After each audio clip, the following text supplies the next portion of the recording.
नमस्कार दोस्तों मेरा नाम नरेंद्र विक्रम शाह है। दोस्तों आज हम बात कर रहे हैं सतवा नक्षत्र के बारे में। आकाश गंगा का ये सतवा नक्षत्र अनुराधा है। इसका विस्तार 213 अंश 20 कला से 226 अंश 40 कला तक निर्धारित है। अनुराधा का अर्थ होता है सफलता। काव्य के अनुसार अनुराधा 3 तारों का समूह है, जबकि अन्य अधिकारी विद्वान इसमें 4 तारों का समूह मानते हैं। ये नक्षत्र कभी कमल के समान नजर आता है तो कभी छतरी के समान दिखता है। इस नक्षत्र का अधिदेवता मित्र यानी दोस्त है। मित्र भी 12 आदित्यों में से एक है, जो कि दक्ष प्रजापति की संतान है, जिसमें प्रधान सूर्य है, जिसने अदिति की कोख से जन्म लिया है। इस कारण सूर्य को आदित्य भी कहते हैं। मित्र सूर्य का ही सहोदर है। यह नक्षत्र मस्तिष्क के तंतु जाल का संचालक और संग्राहक कोष्ठ ब्रेन सेल्स का अधिपति है। यह प्रकोष्ठ अन्न, रस, जल, नाड़ी तथा स्नायु से भरपूर होता है, जिसका बाहरी स्वरूप तंतु, बाल तथा लंबे रेशे जैसे शरीरांग संचालक तत्व भी माने गए हैं। मस्तिष्क प्रकोष्ठ के किसी भी उतार चढ़ाव का प्रभाव संपूर्ण शरीर के इसी तंतु जाल के जरिए होता है। अब बात करते हैं इसके चरित्र के बारे में और शरीर की संरचना के बारे में। इन व्यक्तियों की सुंदर मनोहर छवि होती है। आंखें चमकदार होती है। कहीं कहीं जहां अशुभ ग्रह लगन पर दृष्टि डालते हैं, वहां व्यक्ति कठोर तथा उग्र और अपीरित चेहरे से युक्त हो जाता है। अब बात करते हैं इनके चरित्र के बारे में। इस नक्षत्र में पैदा हुए व्यक्ति जीवन में कई प्रकार के उतार चढ़ाव तथा बाधाएं झेलते रहते हैं। यद्यपि इनमें प्रत्येक जटिल कार्य को योजनाबद्ध तरीके से संचालित करने की क्षमता होती है। अगर इनके चेहरे पर नज़र डालें तो एक कुंठाग्रस्त चेहरा साफ साफ नज़र आने लगेगा। इसका प्रमुख कारण यही है कि सदैव उसे किसी न किसी प्रकार की समस्या ने घेर रखा होता है। इसी कारण इनके मस्तिष्क में शांति कमी होती है, क्योंकि ये कर्म करने वाले लोग होते हैं और बहुत कर्म करते रहते हैं, और सदैव अशांति तथा विषादग्रस्त रहने के कारण वह एक ही समय में कई प्रकार से संघर्षमय पीड़ाओं को बर्दाश्त करते हुए चलता है। अगर कोई इनको कष्ट दे या इनसे गलत व्यवहार करे, ये कभी नहीं भूलते हैं और फिर उनसे बदला लेने के भी बारे में कभी कभी सोचते हैं।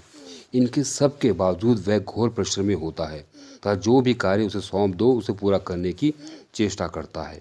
राह में चाहे जितने भी रोड़े अटकाए जाएं, उसका आगे बढ़ते जाना ही होता है या आगे बढ़ते ही जाता है और अपने लक्ष्य पर हमेशा नज़र रखता है।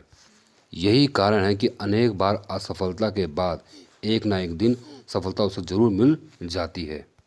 ऐसा व्यक्ति ईश्वर का परम भक्त होता है।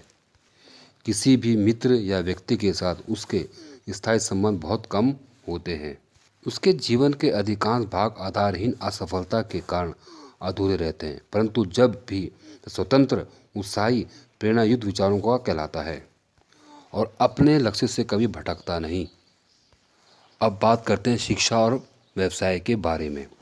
व्यापार व्यवसाय का क्षेत्र हो या कोई भी क्षेत्र हो, नौकरी में वह हर जगह सफल रहता है। अगर आजीविका में हो तो उसको पता होता है कि कैसे अपने वरिष्ठ अधिकारियों को खुश किया जाए। वह 17-18 साल की आयु से ही अपनी रोटी खुद कमाने में लग जाता है। 17 और 18 साल तक उसकी आयु में काफ़ी संघर्षपूर्ण जीवन रहता है। इस बीच अभूतपूर्व सफलता भी उसके जीवन में आती है। 48 वर्ष के बाद उसका जीवन अत्यंत सुखमय होता है। इसके बाद वह अपनी सभी दबी हुई इच्छाओं तथा अभिलाषाओं को पूरा करता है तथा जीवन को कई एक नई दिशाएं प्रदान करता है।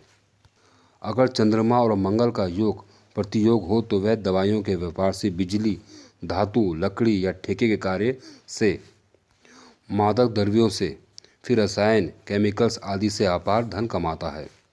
ऐसा व्यक्ति इंजीनियर, डॉक्टर, विशेषज्ञ, उद्योगपति आदि होता है। अब परिवार की स्थिति। इन जातकों के भाई अक्सर नहीं होते। अगर हो तो भी इनको कोई लाभ नहीं मिलता।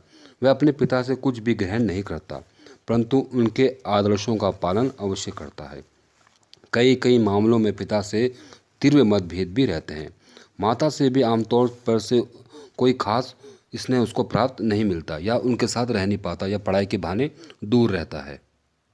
अधिकांश व्यक्ति अपने जन्म से ही कहीं दूर जाके कार्य करना शुरू कर देते हैं। अनेक प्रकार की असुविधा के बावजूद उसका दाम्पत्य जीवन बहुत सुखमय रहता है या सामान्य रहता है। विवाह के बाद वह लगातार तरक्की करता जाता है। उसकी पत्नी में एक गृहिणी के सभी गुण होते हैं। अपने बच्चों और परिवार के प्रति वह सदैव कृपालु और दयावान रहता है, क्योंकि वह नहीं चाहता कि उसके बच्चे संतान भी वही झेले जो उसने बाल्यकाल में बर्दाश्त किया है। यही कारण है कि अच्छे पालन पोषण और शिक्षा सुविधाओं के उसकी संतान अच्छी शिक्षित और प्रगतिशील और महत्वाकांक्षी होती है। अब बात करते हैं स्वास्थ्य के बारे में। आमतौर पर उसका स्वास्थ्य अच्छा रहता है, फिर भी उसे एलर्जी, अस्थमा तथा पक्षाघात या कमर पीठ दर्द की शिकायत रहती है। अधिक चटपटे और गरिष्ठ भोजन से पेट बढ़ना तथा वायु गैस भी रहती है। अपने प्रति इलाज आदि में लापरवाही के कारण भी उसको कुछ मियादी बीमारियां हो सकती हैं। अब बात करते हैं महिलाओं के बारे में। जो अनुराधा नक्षत्र की महिलाएं होती है, उनका चेहरा काफ़ी मासूम और खूबसूरत नज़र आता है। यहाँ तक कि एक साधारण रूप रंग वाली महिला भी बनावट में पुरुषों से काफ़ी सुंदर और आकर्षण देती है, और जितने भी पुरुष होते हैं इनकी ओर खिंच चले आते हैं, क्योंकि इनमें गजब का आकर्षण होता है। जबकि जिन महिलाओं में वास्तविक सौंदर्य और प्रतिभा होती है, वे अभिनय, मॉडलिंग अथवा सौंदर्य प्रतियोगिताओं की विजयी पात्र बनती है, या फिर अपने सौंदर्य के बलबूते पर सब कुछ प्राप्त करने की क्षमता रखती हैं। अब इन महिलाओं का चरित्र, छल कपट से, व्यवहार से ये महिला कोसों दूर रहती है। हृदय से पवित्र तथा फैशन बनावटी सौंदर्य से दूर इनका सादा जीवन गहन विश्वास योग्य होता है, क्योंकि इनको भले ही सुंदर हो, बहुत अच्छी हो, लेकिन ज़्यादा इनको मेकअप करना पसंद नहीं होता। ज़्यादा इनको सादा जीवन ही अच्छा लगता है। उनका स्वार्थहीन, समझौतावादी तथा वास्तविक गुणों से युक्त व्यक्तित्व होता है। इसके कारण घर हो या बाहर, या दफ्तर या स्टेज, समाज सेवा हो या राष्ट्र सेवा, वह कहीं भी अपने कार्य को योग्य साबित कर देती हैं। अपने से बड़े सदस्यों को वह नियमित रूप से सम्मान देना नहीं भूलती। मित्र हो या सहयोगियों के बीच भी उनकी स्थिति बहुत नेतृत्वपूर्ण होती है। सभी जगह वह एक मुखिया की हैसियत से प्रतिष्ठा प्राप्त करती हैं। इन महिलाओं की शिक्षा। अनुराधा महिलाएं विज्ञान, टेक्नोलॉजी, साहित्य, भाषा के अलावा संगीत और कला आदि में भी गहन रुचि रखती है। शोषण डिग्रियां के अलावा व्यावसायिक डिग्रियां भी उन्हें प्राप्त होती है। किसी भी पद विशेष की प्राप्ति के बाद फिर भी वह अपना जो शौक़ होता है उस पर पूरा ध्यान रखती है, जैसे कला हो गया, संगीत हो गया, और ऐसे क्षेत्रों को वो आदर्श मानती है। और व्यावसायिक रूप से वह नृत्य, कला, गायन या फिर अभिनय, नाटक, फिल्म, रेडियो आदि जो माध्यम है, इससे भी अपने सपने साकार कर सकती हैं या करती हैं। पारिवारिक जीवन। अपने घर परिवार तथा पति सेवा में वह कभी भी लापरवाह नहीं रहती है, और घरेलू जीवन में पूर्ण आस्था के साथ साथ व्रत पूजा आदि के नियमों का पालन भी करती है, यानी कि विश्वास रखती है। अपने बच्चों की देखभाल और माता पिता का ख्याल रखने में ये योग्य होती हैं। अपने सास ससुर की सेवा से उनका गौरव और बढ़ जाता है, और परिवार के प्रमुख जो घटनाएं घटती है, कुछ भी होती है, इनकी सलाह जरूर ली जाती है। अब बात करते हैं इन महिलाओं का स्वास्थ्य के बारे में।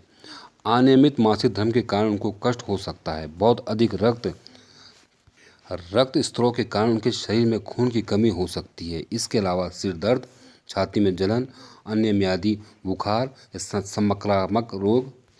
संक्रामक रोग उन्हें जल्दी पकड़ लेते हैं, जैसे नज़ला, सर्दी, जुखाम, असमय में बाल सफ़ेद होना, या फिर शरीर में माध्यम के बाद झुर्रियाँ पड़ना, नसें आदि का उभरना। सर्दी जुखाम सदैव रहने से उनके स्वास्थ्य और सौंदर्य में विपरीत प्रभाव पड़ता रहता है। दोस्तों, इसी के साथ मैं इसको समाप्त करता हूँ। अगर आपको मेरी जानकारी अच्छी लगी हो तो इस वीडियो को लाइक और शेयर जरूर करें। नमस्कार।